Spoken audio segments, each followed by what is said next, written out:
नमस्कार, सुप्रभात बच्चों। मैं आपकी हिंदी की अध्यापिका।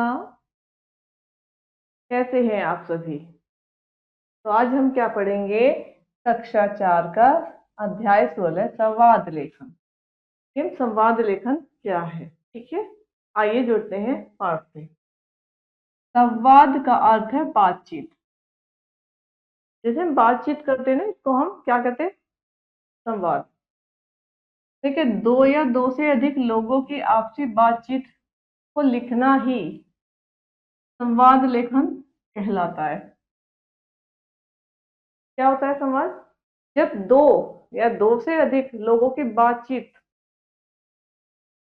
आपसी बातचीत को लिखना ही क्या कहलाता है? संवाद कहलाता है। अच्छा, संवाद लिखते समय हमें कुछ बातों का विशेष ध्यान रखना चाहिए। वे इस प्रकार है। अच्छा, जब हम संवाद लिखते हैं तो क्या हमें किन किन बातों का विशेष ध्यान रखना चाहिए? आइए पढ़ते हैं। एक, संवाद की भाषा सरल व स्पष्ट होनी चाहिए। कैसी भाषा होनी चाहिए? सरल व बिल्कुल स्पष्ट। संवाद कम से कम शब्दों में होना चाहिए। इसके जो शब्द है ना, बहुत लंबे चौड़े ना हो, बहुत बड़े ना, कम से कम। संवाद लिखते समय व्याकरण के नियमों का विशेष ध्यान रखना चाहिए। संवाद विषय अनुसार होना चाहिए। कोई विषय पहले हम देखेंगे और विषय के हिसाब से उसके अनुसार ही हम अपना संवाद लिखेंगे। ज्यादा फास्ट फूड नहीं खाने चाहिए। इस विषय पर दो बच्चों के बीच का संवाद। क्या है? दो बच्चे हैं और उनका विषय क्या है कि ज्यादा फास्ट फूड नहीं खाने चाहिए। तो इसी विषय पर ये दो बच्चे क्या है? संवाद कर रहे हैं। आइए पढ़ते हैं। रेनू, तुम क्या खा रही हो? हीरा, मैं बर्गर और पिज्जा खा रही हूँ। रेनू, मैंने ध्यान दिया है कि तुम रोज फास्ट फूड खाती हो। हीरा, हाँ, मुझे फास्ट फूड बहुत पसंद है। दो लड़कियों के बीच में बात चल रही है फास्ट फूड को लेकर। ठीक है। रेनू, क्या तुम नहीं जानती कि ज्यादा फास्ट फूड खाने से पेट खराब हो जाता है? हीरा, जब मुझे भूख लगती है तो मैं क्या खाऊं? जब रेनू कह रही है कि क्या तुम्हें नहीं पता ज्यादा फास्ट फूड खाने से पेट खराब हो जाता है? हीरा तो कहती है जब मुझे भूख लगती है तो मैं क्या खाऊं? रेनू, जब तुम्हें भूख लगती है तो फल खाओ, फल खाने से हमारी सेहत भी अच्छी रहती है और हम ताकतवर भी बनते हैं। हीरा, हाँ, ये तो तुम ठीक कह रही हो, अब मैं फास्ट फूड नहीं खाऊंगी।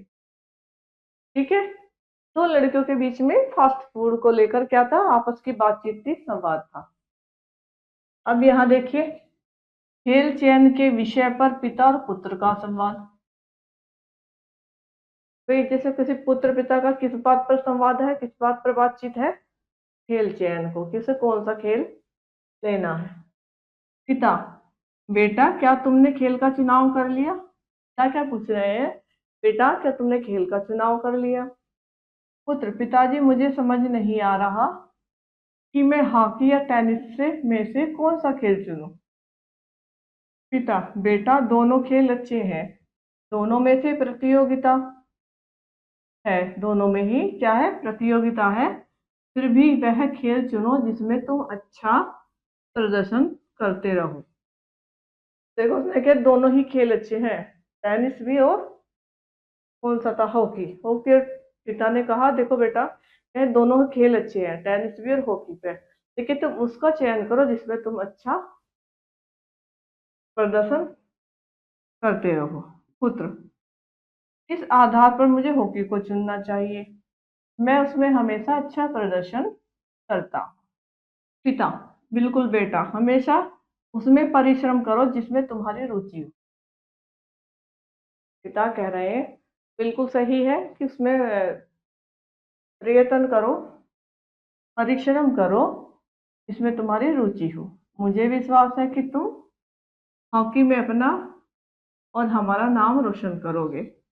पुत्र, पिताजी मैं आपको कभी निराश नहीं होने दूंगा।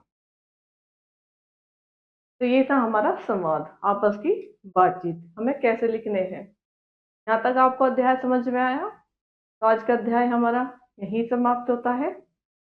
आप भी इसका अभ्यास अवश्य करें और हम मिलेंगे आपसे एक नए अध्याय के साथ नई कक्षा में। जब तक के लिए नमस्कार, धन्यवाद।